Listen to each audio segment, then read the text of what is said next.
Ali məktəbə kim qəbul olubsa, hamısını təbrik edirəm. Gözünüz aydın olsun. Mən bu adı qazanmışam 29 il bundan qabaq. Düz 29 il bundan qabaq necə sevinmişdim.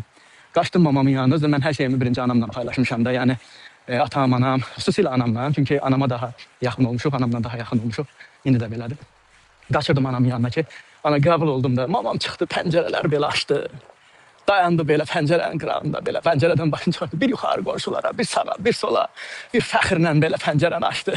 Ay Allah, həmin gün yadımdan çıxmır. Necə qaça-qaça gəldim mən evə. Gəldim, onda qəzetdə çıxırdı.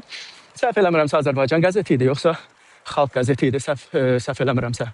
İnanın, mən onu anama görə hədiyyə elədim də, sözün açığını bilmək istəyirsinizsə. Düzdür, özümün də oxumaq həvəsim vardı, mən də maraqlıydım, mən də istəyirdim oxuyam. Amma onun qüruru üçün, onun o belə çıxıb qadınların yanında fəxr eləməsi üçün, qohumların yanında fəxr eləməsi üçün, nə bilim, ona görə çalışmışdım. Və indi bu tələbə adını qazananda, sevinən uşaqları görəndə, həmin tələbəli illərim yadıma